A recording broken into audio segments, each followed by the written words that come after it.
Hello learners, welcome back to my channel Shraddha's Physics. In this part we will see from question number 76 to 85 of the SSB Physics 2021 questions.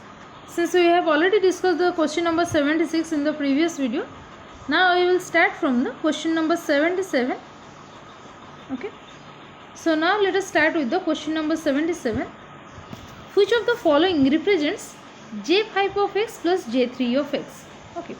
Where jn of x is the Bessel function.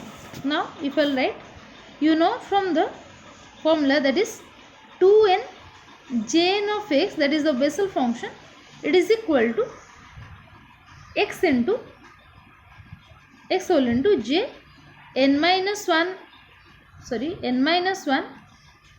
of x plus j n plus 1 of x. This is the recurrence relation for the Bessel function, or this can be written as, or for n equal to 4, if I will write for n equal to 4, then this will be 2 into 4, that will be 8, j4 of x, that is equal to x into j 4 minus 1 will be equal to 3. This is j3 of x plus n plus 1 means 4 plus 1 5. So this will be j5 of x. And in the question you have to calculate j5 of x plus j3 of x. So here this is equal to, or we can write j3 of x plus j5 of x, that is equal to 8 by x into j4 of x. So here the correct answer will be, you can see this will be 8 by x into j4 of x. Okay. So how will you guess? Let me tell you. Here you can see this is 5, this is 3. That is, one is the intermediate in between, this number is 4. So one is n minus 1, another is n plus 1. So from that you can guess, you have to apply this formula. That is 2n jn of x equal to x whole into j n minus 1 of x plus j n plus 1 of x. Okay. Now let us see the next question. The wavelength of the X-rays is smaller than that of the visible light. The speed of the X-rays in vacuum is either larger than that of the visible light, or smaller than that of the visible light, or same as that of the visible light, or independent of the visible light. So the correct answer will be, it will be same as that of the visible light. Okay. The speed of the X-ray in vacuum, it will be same as that of the visible light. Next question is 79. If the mobility of the electrons in a metal increases, then the resistivity will increases proportionally, or it increases disproportionality, or it remains constant or decrease. So here you know, the J can be written as the current density equal to sigma into E. Sigma is the conductivity, okay, and E is the electric field.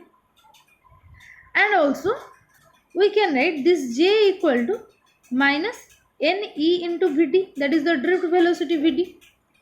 And you know Vd equal to this drift velocity equal to the mobility mu into E. In place of J, if I let, this is minus Ne into mu E, and if I compare this equation 1 and 2, you can see here this sigma equal to, or this sigma, it is proportional to mu. I can write sigma is proportional to mu, that is the mobility, mu is the mobility. Okay, this is the mobility, and sigma represents the conductivity, and you know the conductivity is inversely proportional to the resistivity. So 1 by rho is proportional to mu. So the resistivity in the question, if the mobility of the electron in a metal increases, that is when mu increases, then the rho will be decreases. So here this one is the correct answer. Okay. Now let us see the next question. Question number 80. If both ends of a string of length L are fixed, then the wavelength of the standing wave. When both the ends are fixed, that is suppose this one. So for this wave, you can see L equal to lambda by 2. Okay. But when it is fixed at the two end and it has the two nodes like this. Okay. For this we can write L equal to 2 lambda by 2, and so on. That is, we can write L will be equal to n lambda by 2. Or from this expression I can write lambda will be equal to 2L by n. So here the question is, if both the ends of the string of length L are fixed, then the wavelength of the standing wave lambda will be equal to 2L by n. So this is our correct answer. Okay. Now let us see the next question. 81, that is, a material with a high dielectric constant, it acts to increase the capacitance per unit volume, or it acts to decrease the capacitance per unit volume, or it has no effect on capacitance, or it causes a capacitor to become polarized. So a material with a high dielectric constant, that is, we know C equal to, we can write epsilon A by D. Okay. So here, when a material have a high dielectric constant, then it will act to increase the capacitance per unit volume. Okay. Now let us see the next question. How many degrees of freedom does a rigid body have in 3 dimension? So in 3 dimension you can see the degrees of freedom will be, because this is the degrees of freedom is 6. Why? Because, okay. Now let us see the next question. The question number 83. Which of the following statements are true? Beta minus decay, it occurs only from the ground state of a nucleus, and gamma decay from the excited state, or beta minus and gamma decays can take place from an excited state, or beta minus decay and gamma decay both can occur from the ground state of the nucleus, or in gamma decay mass number doesn't change but the atomic number changes by 1 unit. The next option is, in electron capture process, the mass number doesn't change but atomic number changes by 1 unit. So here for the beta minus decay, you have to check which one of the following statement is true. This one is important. You have to check which one is true. So here, you know, the beta minus and gamma decays, it can take place from an excited state. This option is correct. And in electron capture process, the mass number doesn't change but atomic number changes by 1 unit. So this answer is correct. So here the right answer is question the 2 and 5. So these two options are correct. Now let us see the next question.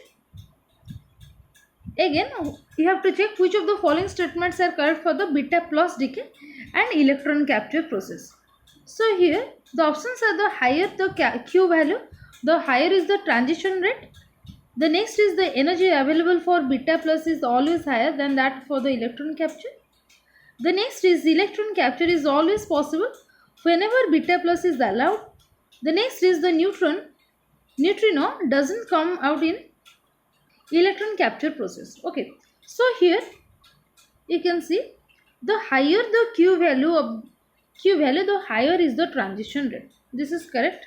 And electron capture is always possible when beta plus decay is allowed. So these two are correct. Now let us see the next question. Which of the following properties of the neutrino and antineutrino are correct? The options are, the neutrino is a particle with spin plus half and antineutrino is minus half. The next is, both of them are spin plus half particle. The next is, neutrino is a left-handed particle but antineutrino is right-handed. And the last is, both of them are left-handed particle. But you know, the neutrino, it is a left-handed particle but antineutrino is a right-handed particle, and both of them are the spin plus half particle. So here the correct answer is C. Okay, that is 2 and 3. Both the options are correct. Okay. So this is all for today. In the next part we will see from question number 86 up to the last, that is up to the 100. Okay. Thank you all.